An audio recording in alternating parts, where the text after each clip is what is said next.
So recently I picked up my iPad mini 5, still using it even though I'm using the iPad Pro right now, and thought to myself, well, this is the device that started it all. This is the device that, thanks to which I started this channel. This is the device I've been using for everything up until I got the iPad Pro, and I'm still using it. And even though now we have iPad mini 6, I thought, hey, why not make the iPad mini 5 review for the year of 2022? Because I was actually thinking about scripts, about what to say in this video, and I actually realized there are quite a bit of points about this device that you can still, make and actually get this device and really enjoy it, because it's still a fairly solid device. So I want to talk more in this video about the iPad mini 5, the iPad that started everything for me. So let's get to that. But before we do, make sure to press the like button if you're gonna enjoy this video. If you wanna see more content like that, smash that subscribe button. And now to the point. So speaking of the iPad mini 5, we cannot forget the design. We cannot forget the things, the accessories it supports. And nothing impressive when it comes to that. I mean, the design is unique because of the small factor, because of the mini form factor that you get with this device. But other than that, this is an older type of tech that, still has fairly thick bezels with Touch ID, which may be a benefit actually for many of you. On top of that, you have that Apple Pencil first generation, so this is not the newer one that, you just press the iPad Pro and iPad mini, iPad Air, and just, it charges. So it's a kind of different type of pencil, the older one. But still, it's a functional device. It feels very premium. It feels very decent. And again, many things I'll say about this device will actually, create a certain pattern that there is still a lot of good things about the iPad mini 5. Again, I can just tell quickly about them, like the display. Fairly accurate, decently bright, very sharp, 60 Hz, but we only get 120 Hz on the Pro lineup, so it's not really an issue, I think, for Apple products. It's fairly smooth, even with the 60 Hz display, works very decently. I haven't encountered any problems when it came to that. It's an LCD display, so the blacks are not gonna be perfect, but it is as good of an LCD display as it actually gets. As I said, very sharp, very color accurate with that P3 color gamut. Overall, a solid display that's gonna be easy on your eyes. You have features like night shift, true tone, dark mode. You're not gonna experience any problems with the display, nor will you experience any problems with the performance. And this device is rocking Apple A12 Bionic chip, so this is no longer the newest processor. And in my previous reviews, like a year ago, I talked how fast this device still is. And well, that's kind of the case. It's still functional, it still doesn't stutter most of the time, it's still fairly smooth, can run most games, if not all games. You can edit videos, you can navigate through the iPad OS, and it's gonna be fairly smooth. Like, yes, if you're using iPad Pros, if you're using iPhone Pros, especially the newer ones, then you are gonna see some differences, that this device is not as fast as it was, the performance is not as good, but like, if you wanna use it as an iPad, for iPad things, like typing something, and the typing is pretty nice, you just grab it like that and, do some thumb typing on this thing.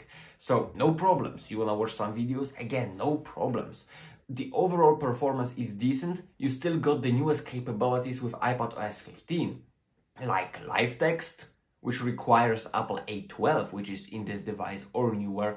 You still got pretty solid navigation throughout the OS, and there is not gonna be many problems with that. But when it comes to other things like speakers, like port, nothing impressive. You have two speakers on the bottom.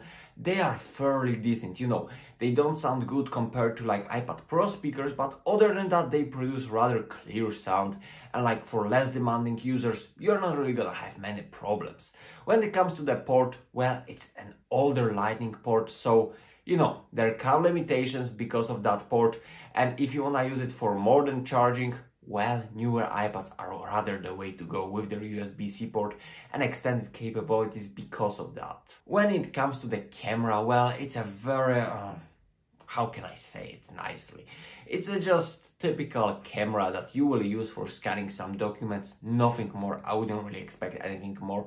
You know, it's an 8 megapixel, very old hardware with some newer processing, but you know, nothing impressive at all. You also don't have center stage on the front, but overall, like for the basic uses, no problem. Just like talking a while about the Apple Pencil, again, you're not gonna have many problems. The writing was always very easy. If you wanna use that device, you know, as a notebook and just write something on it, it's gonna be a fairly pleasant experience. The latency of that Apple Pencil is again very decent.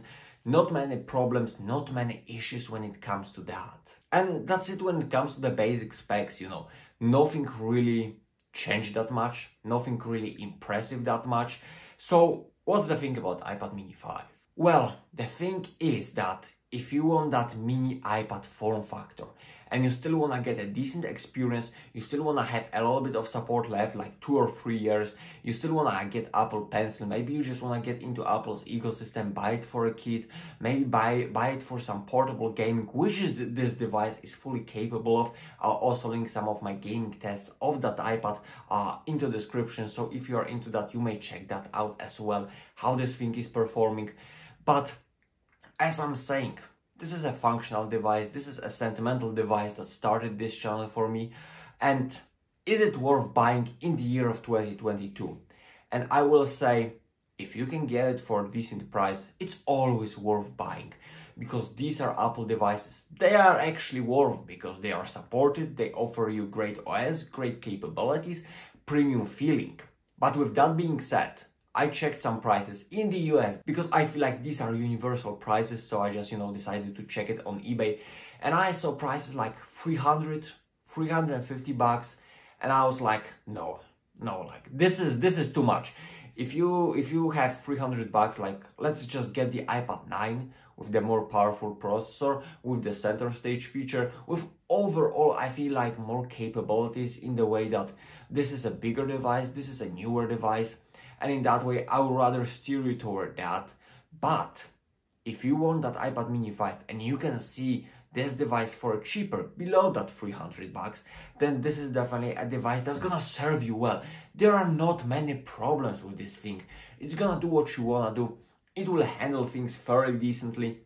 No, it's still a very nice portable tablet. When used for reading, writing, typing, watching some videos, it's still gonna give you a very solid experience and, you know, very enjoyable one. And if you are into that, iPad mini 5 is still 100% recommended in the year of 2022. But before you leave, you just gotta realize one thing. This is not a pro device. This is not a device that, you know, worth over 300 bucks in my opinion. But if you can get that for a deal, and if you know its limitations, this is gonna be a great tablet that's gonna serve you for a couple of years and really not gonna give you many problems. And yeah, I think that sums it up pretty much in this device for the year of 2022. Still fairly acceptable, fairly solid. You're just gonna be aware of the fact that the prices are not really attractive, and they are good when you can find them on deal. Then this is an option, then this is a great device that's gonna last you for quite some time. But other than that, just watch out and be aware of what you're buying. Just like be aware of the fact to leave that like button, smash that subscribe button. Thank you very much for watching, and until next time.